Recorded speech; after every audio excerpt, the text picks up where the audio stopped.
go for that side for Miss Cameroon. Ma tell una di matter. Her name na Princesse Issie. Princesse Issie na Miss Cameroon 2023.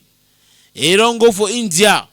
For go participate for the 72nd edition for Miss World. Miss World it take place for India, and 107 candidates for represent 107 countries. Then for the world they go there. The event go take place now for Hyderabad. Hyderabad way last time it go take place on the 37th. No, no, come on, you want create calendar senator. The 31st of May this year for in Hyderabad for India. Una know say the last edition na some girl for Czech Republic. Sorry, Czechoslovakia cannot exist again. For Czech Republic, Kristina Piskova na be winner country woman.